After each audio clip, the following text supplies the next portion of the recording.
What I have here, guys, is, you guessed it, the kit reveal of the Grand Inquisitor. Actually, no, this is just the complete works of Sherlock Holmes. But it might as well be the kit reveal of the Grand Inquisitor, because these kits are getting out of sane crazy. Let's go take a look.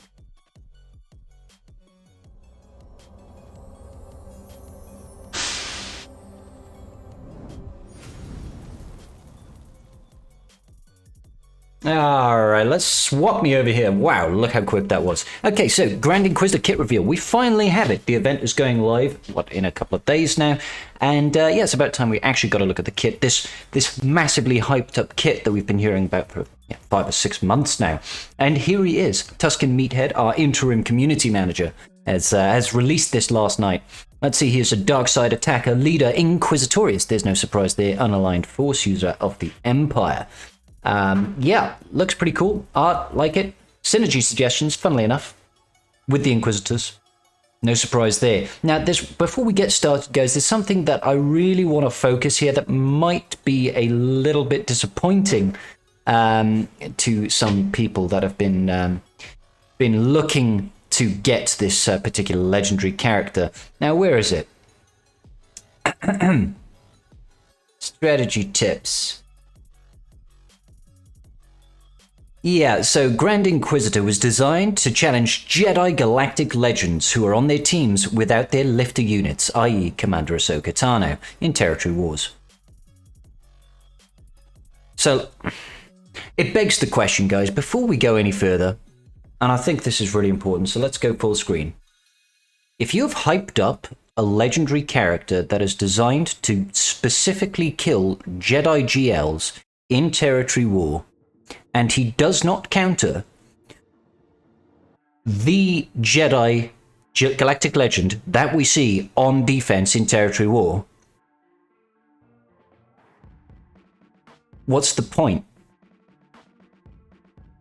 Like, I don't think I'm alone in thinking that people that were gearing towards the Grand Inquisitor, that were expecting this guy to basically ruffle stomp all Jedi in Territory War, and that includes JMK Cat, and then maybe had some limited use in GAC. And then he doesn't actually do that. He beats JMK without Cat. Let's face it. You don't set JMK without Cat. JML on defense.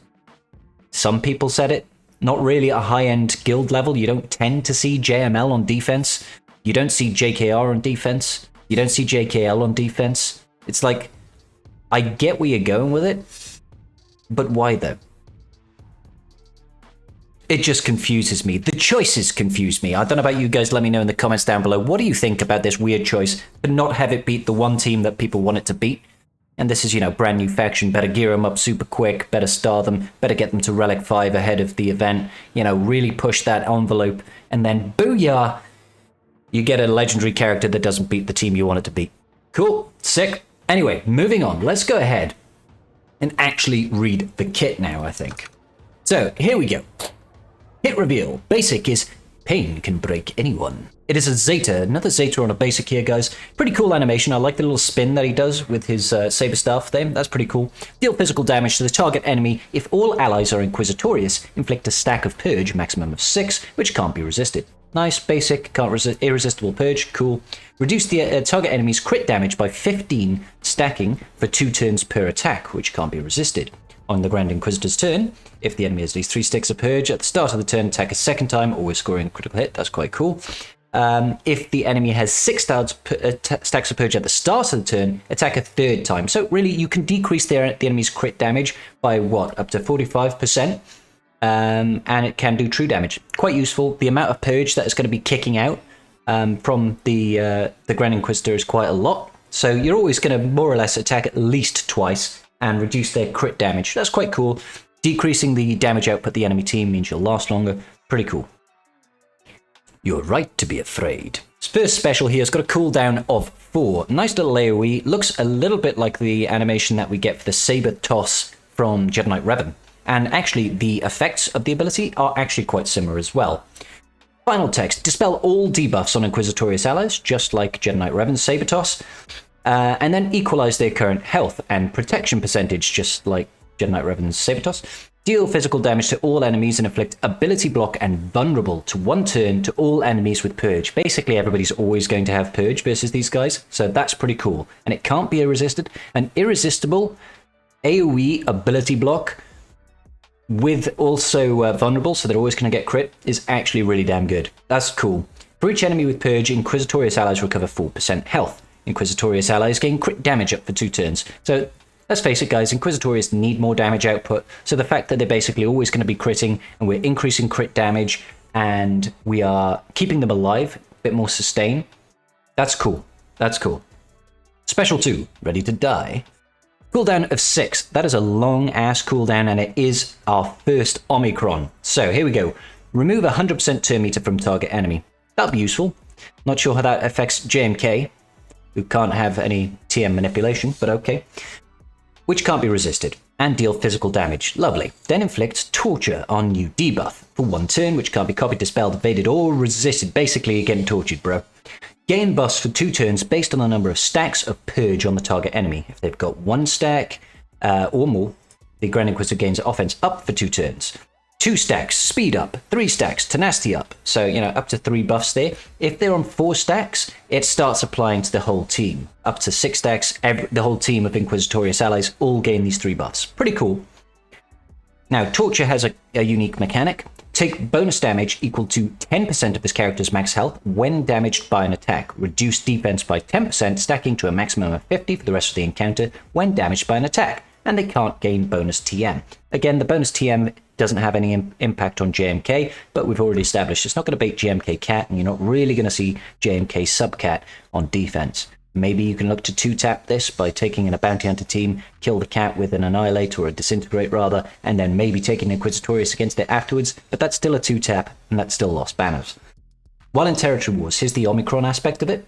The first time all enemies reach 6 stacks of Purge, this ability's cooldown is reset if this ability has not defeated an enemy. Weird clause. If the target enemy has 6 stacks of Purge and is not Jedi, inflict buff immunity for 1 turn, which can't be dispelled, evaded, prevented, or resisted. It's happening. If the enemy has 6 stack of Purge and is a Jedi, instantly defeat them. Jedi enemies defeated this way can't be revived. That's a cool mechanic. I like that. Okay, 6 stacks of Purge, target is a Jedi. You insta-kill them, they can't revive. That's cool. I like that. Again, doesn't really come into play versus JMK teams. Will have some use against JML teams, and obviously the lesser frequent Jedi that you might maybe see depending on where your GP range is in TW. You might see standard Jedi Knight Revan with Jolee, for example. So it does have some use. I'd like to say it has less use at the top end, which is a bit disappointing. But yeah, insta-kills are nice. I don't know how much use this is going to get in the high end. Here's his leadership, Master Inquisitorious. It is both a Zeta and an Omicron. Ally Empires gain Empire Allies gain 20% max health and protection and 10 speed. If all allies Inquisitorious at the start of battle, they gain an extra 46% max health and protection and 15 speed, which is funny because 20% plus 46 is 66. Execute that order, guys. And the extra 15 speed. So 25 speed and 66% max health and protection. Ninth Sister is incredibly tanky. Giving her 66% extra max health and max protection, she is going to be chunky. And they're immune to ability block. Immune to ability block is really good. I'm not going to lie. Really, really good. Again, if you think about JML, JML will always start, based on the AI, will start with Flux, guys. And that can apply mass ability blocks across the board, which can really hamper some teams.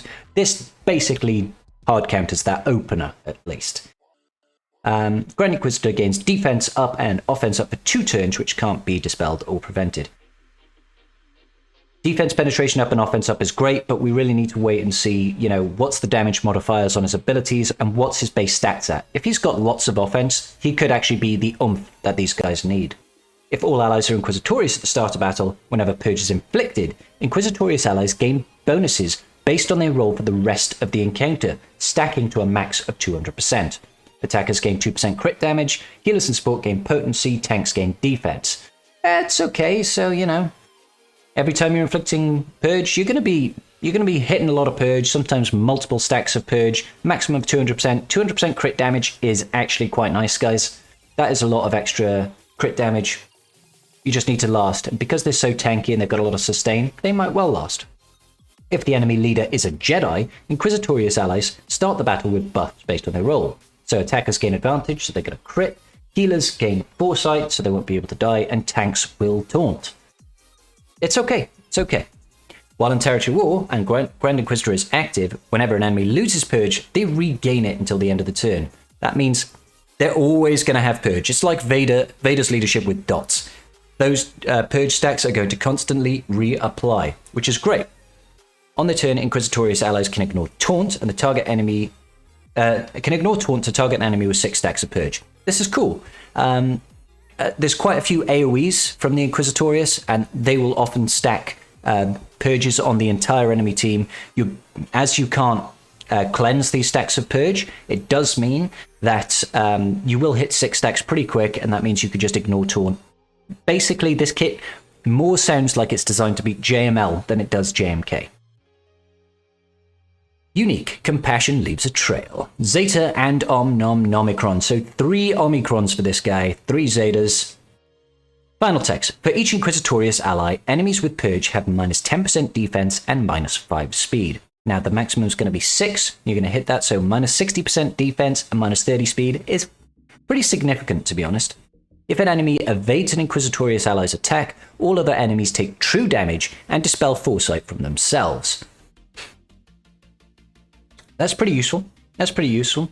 Let's not forget that if we're going up against a Jedi team in TW here, our healers and supports are going to gain foresight. So if JML opens with an Efflux, that does mean we're going to get like 2 dodges maybe, and that is going to then inflict true damage on the enemy team. That's pretty cool. Oh, apologies. No, sorry, I'm looking this the other way. If your enemy evades an attack, you'll deal true damage and dispel foresight, which is quite cool. So that will work against JMK teams. He does pass quite a bit of foresight. Grandmaster Yoda, will also be passing a lot of foresight. So there's some synergy there. GK as well, right? The first time each enemy reaches 6 stacks of Purge, the Grand Inquisitor takes a bonus turn and gains 10% crit avoidance, health steal, and offense, and 5 speed into the end of the encounter, stacking max of 6, so you can get up to... You'll basically, by the end of it, have 60% crit avoidance, 60% health steal, 60% additional offense, and 30 more speed. These bonuses are doubled if the enemy is Jedi. So he's not going to get crit. He's going to have stupid health steal. He's going to have loads of extra offense and loads of extra speed. This particular unique does benefit him significantly. And you don't even need the Omicron for that to be active.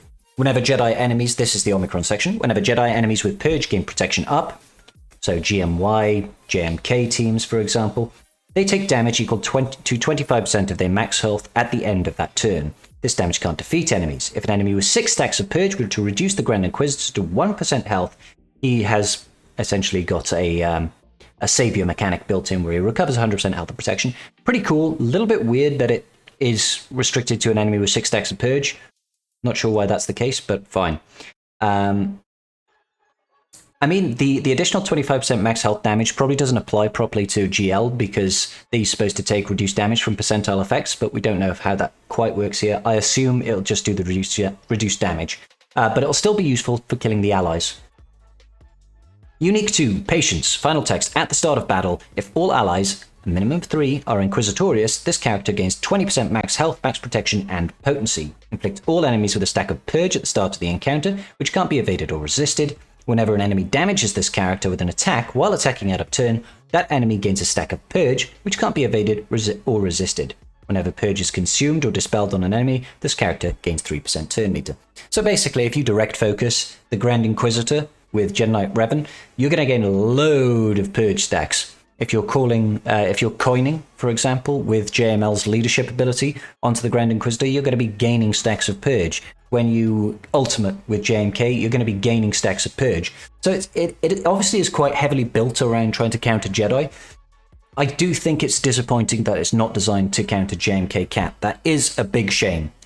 As for these Omicrons, I would say that the leadership Omicron over here is probably the only key Omicron. I'd say the Leadership Omicron is the most useful, as that's the one that's going to keep the stacks of Purge reapplying so that they'll never go. This second Omicron here is useful because it gives you a savior mechanic in TW and it gives you extra damage to help kill enemies. But honestly, guys, I have a hard time, and this might just be me here, I have a hard time recommending going for Grand Inquisitor if you are early game, because it is a big investment trying to get 5 characters up to Relic 5 to have very limited use. Now, I think in GAC, you will be able to use him a little bit more widely to take out other Jedi teams which you're more likely to see on defense. Perhaps you'll start seeing more JMLs, perhaps you'll start seeing more Gas 501st on defense or something like that, and I do think that he'll help beat those teams. But ultimately, I would call this a disappointment. I'm sorry, I was hoping for a bit more for such a hyped character, considering that the Road Ahead was hyping up this character, and we had this character hyped up in the previous Road Ahead 3 months ago. It just seems a lot of investment for something that is just a little underwhelming. Maybe my thoughts will change when we see a little bit of actual gameplay footage. But until now, that's my final verdict. It's kind of a, yeah, it's all right. It's cool. I can see it's got use, but if it's not beating JMK Cat in TW, then does it matter? I don't know. That's my opinion. Let me know your thoughts in the comment section down below, guys. Please do let me know. Like and subscribe if you want some more content from me. And until the next video, peace out. Just giving a quick shout out to my patrons. I appreciate each and every single one of you. And without your support, I wouldn't be doing this today. Thanks so much.